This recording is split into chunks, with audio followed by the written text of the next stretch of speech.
Good morning, मैं आशीष। आज हम लोग चर्चा करेंगे कश्मीर में आतंकी हमला। कश्मीर का पहलगांव, जो कि वैसारन घास का मैदान के लिए फेमस है, वहाँ पर आतंकी हमला होता है। जैसा कि देख सकते हैं, पर्यटक को चुन चुन के मारा गया है। वो भी हिंदू धर्म को निशाना बनाकर मारा गया है। इस तरह से देख सकते हैं कि घटना के बाद फिर क्या नतीजा निकलता है। ठीक है ना, आगे देखते हैं हम लोग। देखिए, इस तरह से एक द रेजिस्टेंस फ्रंट है, ये आतंकी घटना का जिम्मा लिया है। ये घटना हमने करवाया है। आगे देखते हैं।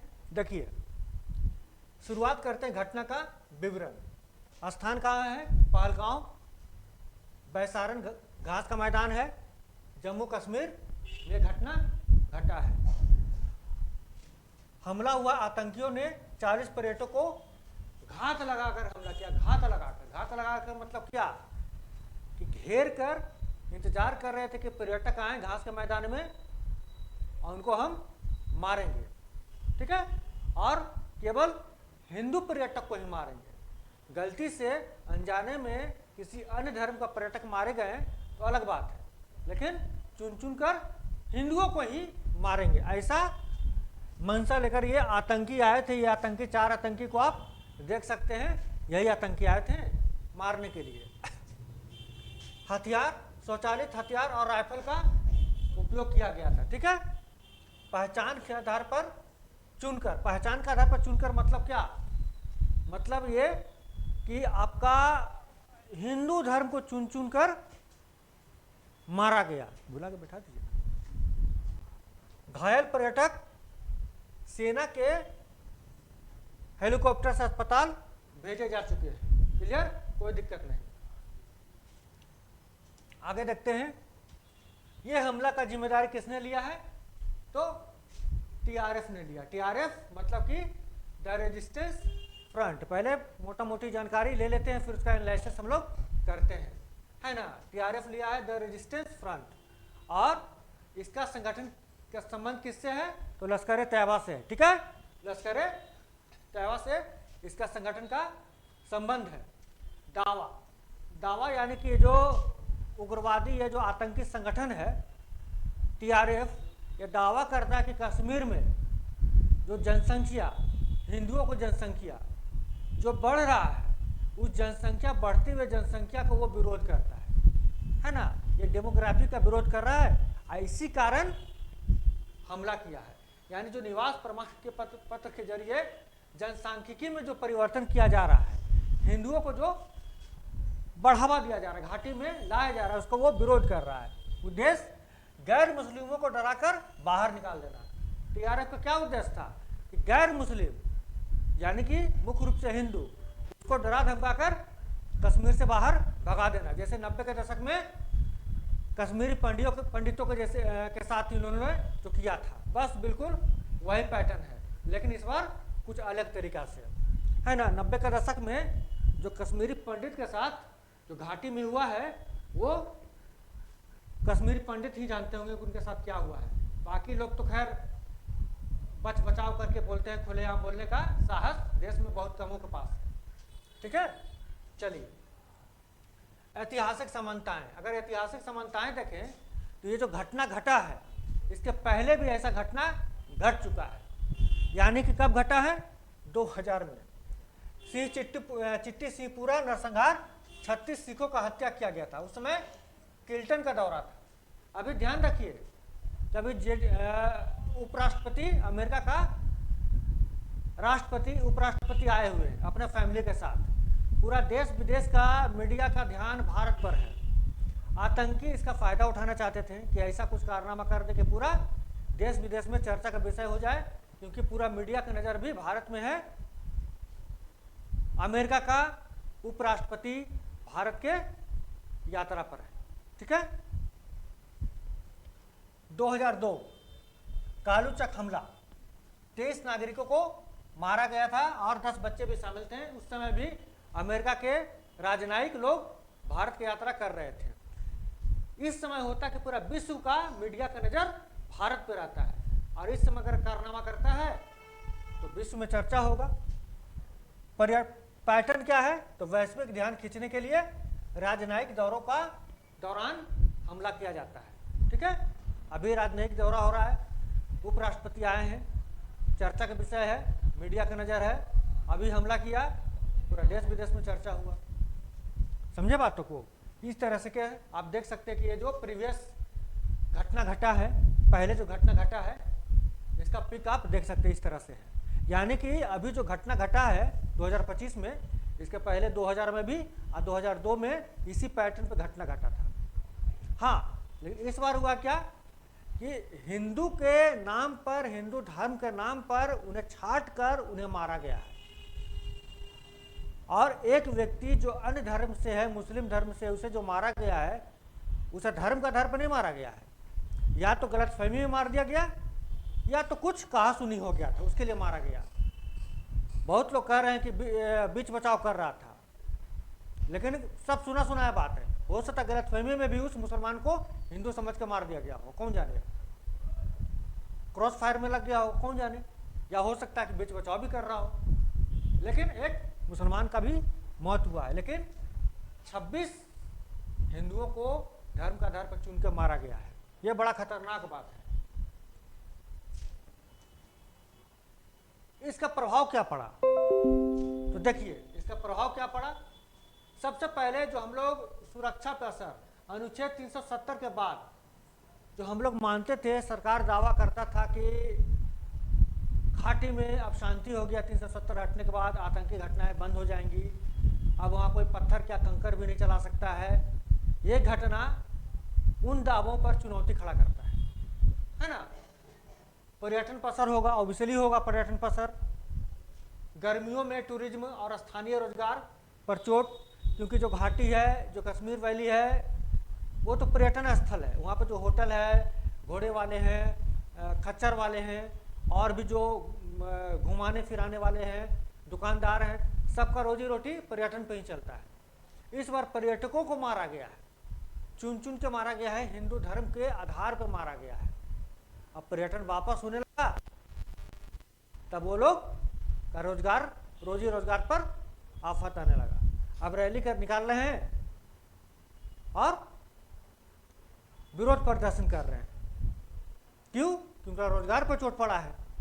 नहीं तो घटनाएं तो पहले भी घट रही थी, ना कोई रैली निकलता था और ना कोई जुलूस निकलता था, लेकिन इस बार निकल रहा है क्योंकि रोजगार पर चोट पहुंचा है ना। अंतर्राष्ट्रीय स्तर पर देखते हैं भारत की छवि का असर और पाकिस्तान को बोलने का मौका निश्चित ही है।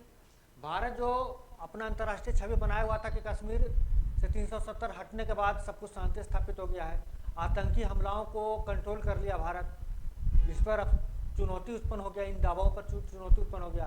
पाकिस्तान को ये कहने का मौका मिल रहा है कि तुम्हारा आंतरिक सुरक्षा कमजोर है, तुम्हारा गलती है, तुम हम पे मत डालो। लेकिन ये जो कारनामा किया गया है, ये निश्चित रूप से इसमें पाकिस्तान का हाथ है। अब भारत सरकार अब पाकिस्तान के पीछे हाथ धो के पड़ गया कि इस बार पाकिस्तान को छोड़ना नहीं है। उस पर हम लोग आगे विश्लेषण करने वाले हैं। सांप्रदायिक तनाव, धार्मिक ध्रुवीकरण, भड़कने का खतरा। देखिए यही सब मौका होता है जो सांप्रदायिकता, सौहार्द है ना, जो भाईचारा होता है, उस पर चोट देने का प्रयास किया जाता है। बहुत लोग ऐसे होते हैं जो सांप्रदायिकता को बढ़ावा देना चाहते हैं, दंगा कराना चाहते हैं। इन सब मौका उनके लिए फायदेमंद होता है। तो इसका असर हो सकता है भारत में पड़े, क्योंकि भारत का डेमोक्रेसी, अब भारत के लोग, भारत के सिटीजन इतने मैच्योर हैं कि ऐसा नहीं हुआ, और कभी ऐसा होगा तो उसको रोकने थामने का हिम्मत वो रखते हैं, उपाय वो बहुत बखूबी जानते हैं। ठीक है, तो इस सांप्रदायिक तनाव बढ़ने का तो चांसेस था, लेकिन भारतीय लोग, भारतीय जनता अपना समझदारी से ये जो आतंकी मंसूबा था उसको फलने फूलने नहीं दिए। ठीक है, आगे देखते हैं। देखिए भारत के रणनीति और सुझाव। भारत ने तुरंत क्या किया, सेना, सीआरपीएफ और पुलिस के संयुक्त ऑपरेशन शुरू करने लगा, और जो आतंकी घटना किया उसका सर्च ऑपरेशन शुरू कर दिया, लिंक ढूंढने लगा, और पता चला कि इसमें सीधे सीधे पाकिस्तान का हाथ है। ठीक है, ये सब देख सकते हैं। लेकिन सबसे इंपॉर्टेंट क्या है कि भारत क्या किया है कि भारत सिंधु जल समझौता समाप्त कर दिया है। भारत क्या किया है, सिंधु जल समझौता समाप्त कर दिया गया। ये सब तो निष्कर्ष में दे सकते हैं, अपने नोट्स का निष्कर्ष में दे सकते हैं, देख लीजिए। लेकिन हम लोग को समझना है क्या कि भारत इसका विरोध में बहुत सारा काम किया। जैसे राजनयिक मिशन को छोटा कर दिया है, यहाँ पे जो पाकिस्तानी था उसको 48 घंटा का अल्टीमेटम दिया कि तुम भारत छोड़ो, है ना। पाकिस्तानी वीजा को बंद कर दिया है। जो राजनयिक मिशन था जैसा पहला किए उसको छोटा कर दिया है, ऑफिसर को छोटा कर दिया। लेकिन सबसे इंपॉर्टेंट था कि सिंधु जल समझौता को समाप्त कर दिया है। ठीक है, सबसे इंपॉर्टेंट है, सिंधु जल समझौता को वो समाप्त कर दिया है। देखिए ये बहुत इंपॉर्टेंट है, जानने योग्य है। देख लीजिए क्या है ये जो सिंधु जल समझौता है, ये 1960 में हुआ था। 19 सितंबर 1960 को हुआ था। पाकिस्तान और इंडिया की तरफ से सिग्नेचर हुआ। नेहरू का कार्यकाल का बात है ये, नेहरू जी का। 6 नदी पर यह समझौता हुआ था, 6 नदियों का जल पर समझौता हुआ था। 80% जो पानी है वो पाकिस्तान को जाता है, 20% पानी भारत के हिस्से आता है। देखिए यह सिंधु नदी प्रणाली है, सिंधु नदी है, इसके सारे लोग सहायक नदियां हैं। तो समझौता के तहत क्या हुआ कि सिंधु नदी, झेलम नदी और चेनाब नदी का पानी कौन ले जाएगा, पाकिस्तान ले जाएगा। और इधर रावी, सतलज और व्यास नदी का पानी कौन लेगा, भारत लेगा। ठीक है, भारत अब क्या किया है, जो अभी पहलगांव हमला हुआ है उसके विरोध में ये समझौता को ही रद्द कर दिया गया। और समझौता रद्द करने के बाद क्या हुआ है कि बोलता कि पाकिस्तान को पानी देंगे ही नहीं, क्योंकि सारे नदियों का पानी क्या हुआ है, भारत होके जाता है। अगर भारत ब्लॉक कर दे पानी को तो कोई पानी पाकिस्तान नहीं जा पाएगा। इधर क्या है पाकिस्तान, इधर पाकिस्तान पानी जा ही नहीं पाएगा अगर ये ब्लॉक कर दे तो, क्योंकि ये ब्लॉक कर देगा तो कोई पानी अब बाहर जा ही नहीं पाएगा। हाँ, ब्लॉक करने के लिए इंफ्रास्ट्रक्चर चाहिए जो कि भारत अभी बना नहीं पाया है। लेकिन ये भारत संदेश दे दिया है कि अब कठोर से कठोर कार्रवाई करेंगे, चाहे आर्थिक हो, चाहे राजनीतिक हो या फिर सैन्य कार्रवाई हो, अब करना शुरू करेगा भारत। तो ये तो सिंधु समझौता रद्द कर दिया है। ठीक है, आगे देखते हैं। पाकिस्तान भी क्या बोलता है कि तुम रद्द करोगे तो हम भी कम नहीं है, हम शिमला समझौता रद्द कर देंगे। शिमला समझौता 1972 में हुआ था। ठीक है, समझते हैं बातों को। देखिए शिमला समझौता कब हुआ था, 1972 को हुआ था, है ना। इंदिरा गांधी और जुल्फिकार अली भुट्टो के बीच में, याद ही होगा 1971 में भारत और पाकिस्तान के बीच में बांग्लादेश को लेकर युद्ध हुआ था। युद्ध के बाद भारतीय सेना पाकिस्तानी सेना को मार मार के मोर बनाया, 93,000 सेना को घुटना पे टिकवाया और उसको बंदी बनाकर भारत में रखा। और फिर जब समझौता हुआ तब जाके धीरे धीरे करके सारे पाकिस्तानी सैनिकों को छोड़ा गया। ये क्या था समझौता, इस समझौता के तहत संक्षेप में समझाते रहे कि दोनों देश यानी कि पाकिस्तान और भारत दोनों देश अपने जितने भी समस्याएं हैं उनका समाधान शांतिपूर्वक करेगा। मतलब कि युद्ध वगैरह में भागीदारी नहीं लेगा, समस्या होंगे शांतिपूर्वक उसका समाधान किया जाएगा।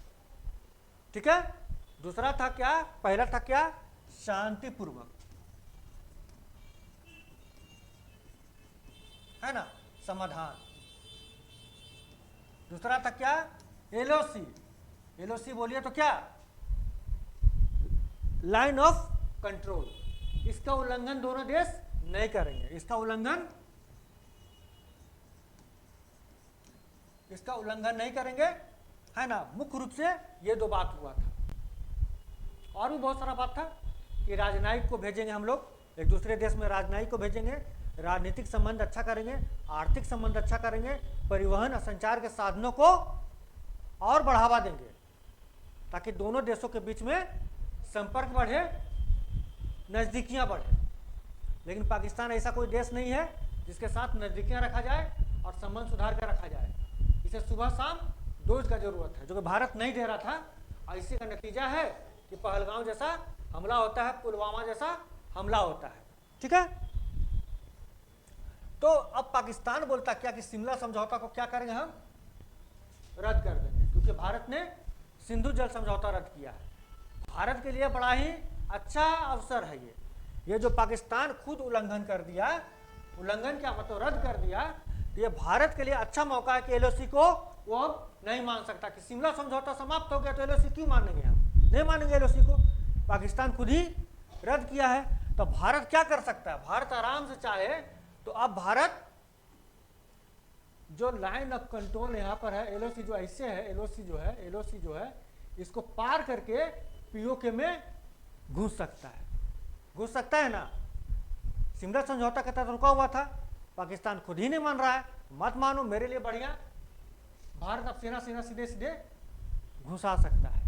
अभी सैन्य कार्रवाई करने का सबसे अच्छा उपाय है और सबसे अच्छा समय है। इसका कारण क्या है, देखिए ये जो पाकिस्तान है ये 4 प्रांतों में मुख्य रूप से बटा हुआ है। एक इधर हो गया बलूचिस्तान प्रांत, इधर हो जाएगा सिंध प्रांत, इधर हो जाएगा पंजाब प्रांत, और इधर हो जाएगा आपका खैबर पख्तूनख्वा, इसको केपीके कहते हैं, ठीक है, केपीके।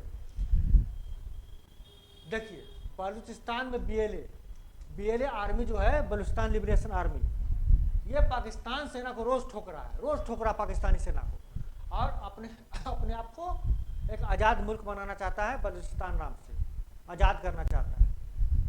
आफत मचाए हुए है बलूचिस्तान में बीएलए आर्मी। अब आगे देखिए, ये आपका हो जाएगा खैबर पख्तूनख्वा इधर, तो ये डुरंड लाइन पर अफगानिस्तान पाकिस्तानी सैनिकों को ठोक रहा है। अफगानिस्तान मानता है कि जो डुरंड लाइन के आसपास जितना भी केपीके का एरिया है, खैबर पख्तूनख्वा का एरिया है, वो अफगानिस्तान का, ऐसा अफगानिस्तान मानता है। इसलिए इस डुरंड लाइन को तो पहले वो मानता नहीं है, जितना सेना खड़ा है डुरंड लाइन पर सबको ठोक रहा है, पाकिस्तानी सेना को ठोक रहा है।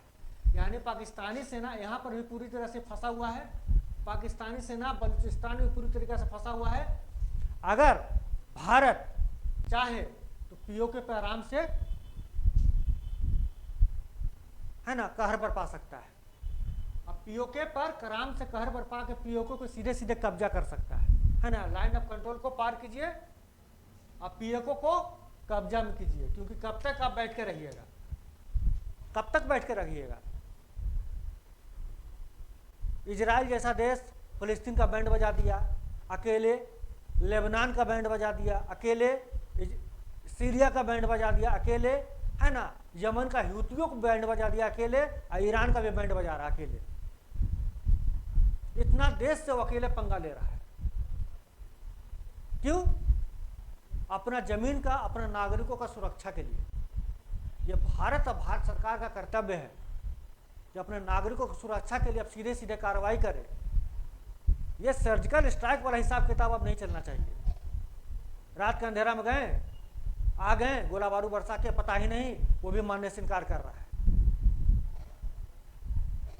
जंगल में मोर नाचा किसने देखा, क्या करके आए क्या करके नहीं आए क्या पता।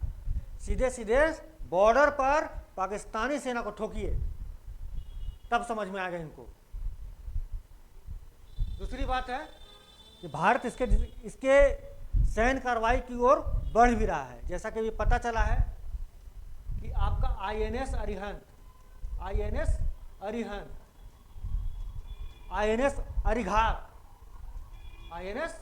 अरिघात को क्या किया, अरब सागर में क्या किया है, तैनात कर दिया गया है। अरब सागर में तैनात कर दिया गया है। आईएनएस सूरत को भी लगा दिया गया है। अब ये मिसाइल परीक्षण भी कर रहा है। ये लोग परमाणु पनडुब्बी है, मिसाइल परीक्षण कर रहा है। यानी कि इधर जो कराची पोर्ट है, पाकिस्तान का, अरब सागर से जुड़ा हुआ है, सीधे इसको अब तबाह करना शुरू कर देगा। मतलब एक तरफ पीओके पर कब्जा, एलओसी पर हमला, इधर अरब सागर से कराची पोर्ट पर हमला, और सीधे इधर बलूचिस्तान तो पाकिस्तान को यूं ही मार रहा है, इधर बलूचिस्तान का भी सपोर्ट मिलेगा भारत को। तो इस एरिया को तो पूरा आराम से चाहे तो भारत अभी आज़ाद करा सकता है, जैसे बांग्लादेश को आज़ाद करवा दिया था। तोड़ देगा पाकिस्तान को, चाहे तो भी भारत, जैसे बांग्लादेश के समय में हुआ था। बलूचिस्तान एक अलग देश बन गया, इधर KPK खैबर पख्तूनवा अफगानिस्तान ले गया, इधर POK जो भारत का ही है अपना भारत पूरा कब्जा कर लिया। पाकिस्तान के नाम पे बच जाएगा क्या, ये पंजाब प्रांत, पंजाब, ये पाकिस्तान वाला पंजाब, वो बच जाएगा, बस इतना ही बच जाएगा इसके पास, पाकिस्तान के पास। ये भारत के पास एक गोल्डन चांस है, अगर ये इस बार चूक गया तो फिर चूक गया, क्योंकि पूरा देश का सेंटीमेंट अभी है, ये पॉपुलर सेंटीमेंट है कि पाकिस्तान पे सैन्य कार्रवाई किया जाए। ये जो सिंधु जल समझौता रद्द कर दिए को मतलब नहीं है, ये मतलब पब्लिक के भावना को शांत करने के लिए अगर आप कर रहे हैं तो अलग बात है, लेकिन इससे कोई अंतर होने वाला भी फिलहाल तो नहीं है, क्योंकि भारत के पास इतना इंफ्रास्ट्रक्चर ही नहीं कि पानी को रोक सके वो। चीन के जैसा ना डैम बनाया, चीन के जैसा ना पुल बनाया, चीन के जैसा ना बांध बनाया, तो पानी कहाँ रोकोगे, पानी तो बहता ही रहेगा। समझ रहे बात को? तो भारत के पास एक गोल्डन चांस है कि ये काम ही कर सकता है। तो आज के लिए बस इतना ही, हम लोग फिर मिलेंगे एक नए वीडियो के साथ, तब तक के लिए नमस्कार।